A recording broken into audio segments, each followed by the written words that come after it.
बुद्धिमान तोता और जंगल की रानी। एक समय की बात है, एक घने और हरे भरे जंगल में एक बहुत ही बुद्धिमान और चतुर तोता रहता था, जिसका नाम मिंटू था। मिंटू हमेशा नई नई जगहों पर जाने और कुछ न कुछ नया सीखने के लिए उत्सुक रहता था। एक दिन जब वह जंगल में इधर उधर उड़ रहा था, तो उसने हाथी दादा को कहते सुना, जंगल के पास राजमहल में एक बहुत ही दयालु और बुद्धिमान रानी रहती है, और मैंने सुना है वो रानी हर बुद्धिमान इंसान की बहुत प्रशंसा करती है और उन्हें बहुत से उपहार भी देती है।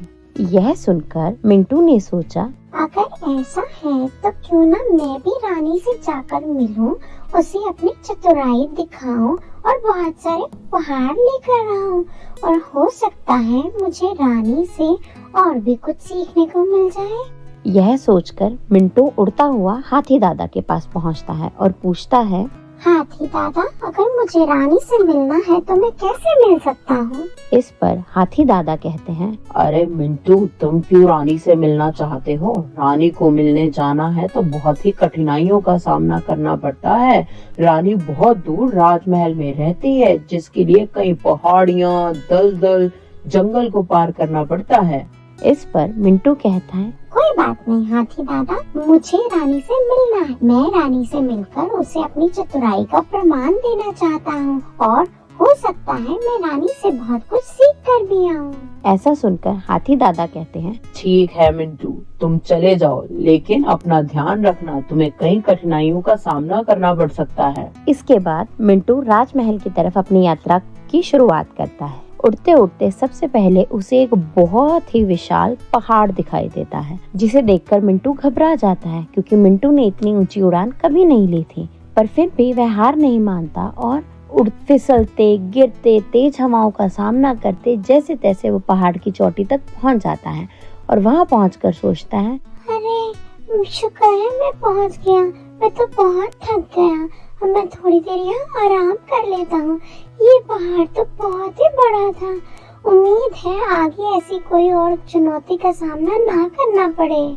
और यह सोचकर मिंटू वहीं रात को सो जाता है।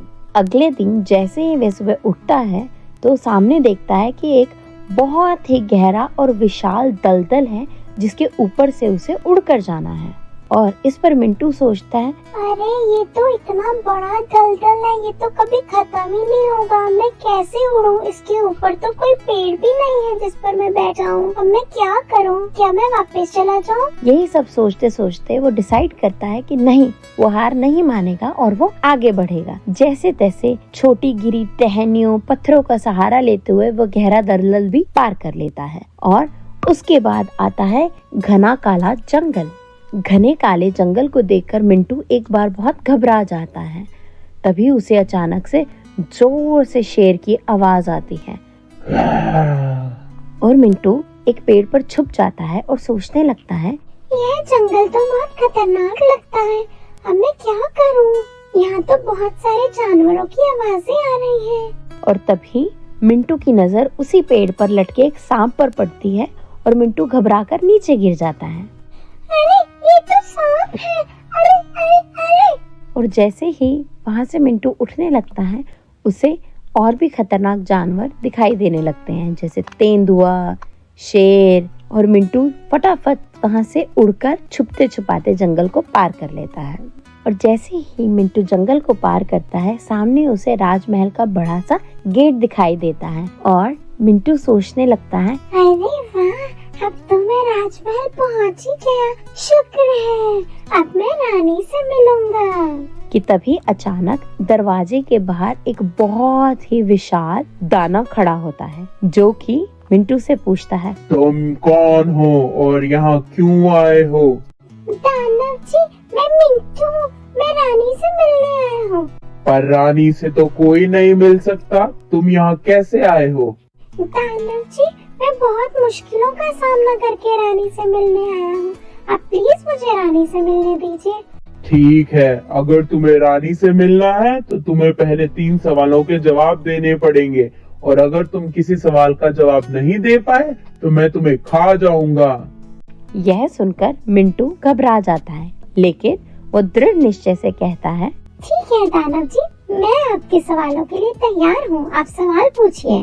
ठीक है, पहला सवाल, जीवन का सबसे बड़ा धन क्या है? इस पर मिंटू सोचता है और फिर कहता है, जीवन का सबसे बड़ा धन समय है, क्योंकि इससे ही हम अपने सपनों को पूरा कर सकते हैं और दूसरों के साथ अच्छे पल भी बिता सकते हैं। यह सुनकर दानव सोच में पड़ जाता है और फिर कहता है, तुमने सही कहा मिंटू। अब दूसरा सवाल, दूसरों की मदद कैसे की जाती है? इस पर मिंटू ने कहा, दानव जी, दूसरों की मदद सहानुभूति और समझदारी से की जाती है। हमें उनकी समस्याओं को समझना और फिर मिलकर समाधान ढूंढना चाहिए। इस पर दानव कहता है, बहुत खूब मिंटू, तुम वाकई ही बहुत समझदार हो। अब तुम्हारा आखिरी सवाल, सबसे महत्वपूर्ण गुण कौन सा होता है? इस पर मिंटू ने कहा, दानव जी, सच्चाई और ईमानदारी सबसे महत्वपूर्ण गुण है, क्योंकि ये विश्वास और सम्मान का आधार बनाते हैं।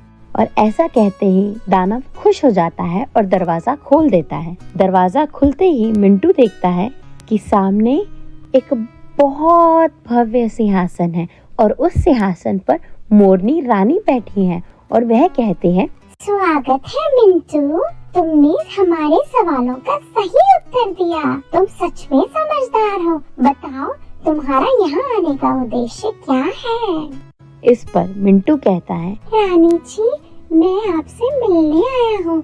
मैं आपको अपनी बुद्धिमत्ता का प्रमाण देना चाहता था और आपसे कुछ ज्ञान हासिल करना चाहता था। इस पर रानी कहती है, ठीक है मिंटू, सबसे पहले तुम मेरे एक और सवाल का जवाब दो। तुम्हारी यात्रा के दौरान तुम्हें सबसे कठिन क्या लगा? इस पर मिंटू कहता है, मुझे सबसे कठिन ऊंची पहाड़ी लगी, क्योंकि मैंने कभी इतनी ऊंची पहाड़ी पर उड़ान नहीं की थी। पर मैंने अपनी कठिनाइयों का सामना किया और चतुराई से उसका समाधान निकाल लिया। इस पर रानी ने पूछा, ठीक है मिंटू, तो तुम्हें इससे क्या सीखने को मिला? इस पर मिंटू ने बोला, रानी जी, मुझे सीखने को मिला कि सच्ची बुद्धिमत्ता और धैर्य से हम किसी भी मुश्किल को पार कर सकते हैं। इस पर रानी ने कहा, बिल्कुल सही मिंटू, और यही तुम्हारा ज्ञान है। मैं तुम्हें इनाम में इस पूरे जंगल का ज्ञानी प्रमुख नियुक्त करती हूँ और तुम्हें उपहार में ये जादुई पंख देना चाहती हूँ। ये पंख तुम्हें हमेशा याद दिलाएगा कि ज्ञान और मदद से बड़ी समस्याओं का हल किया जा सकता है। और ये कहकर रानी ने मिंटू को एक जादुई पंख उपहार में दिया। इसके बाद मिंटू ने रानी का धन्यवाद किया और वहाँ से विदा ली। धन्यवाद रानी जी, मुझे आपकी ये बात हमेशा याद रहेगी। अब मैं आपसे विदा लेना चाहता हूँ। और इतना कहकर मिंटू जंगल की तरफ लौट गया। हम सभी को भी यह याद रखना चाहिए कि हम अपने धैर्य और बुद्धिमत्ता से बड़ी समस्या का समाधान निकाल सकते हैं।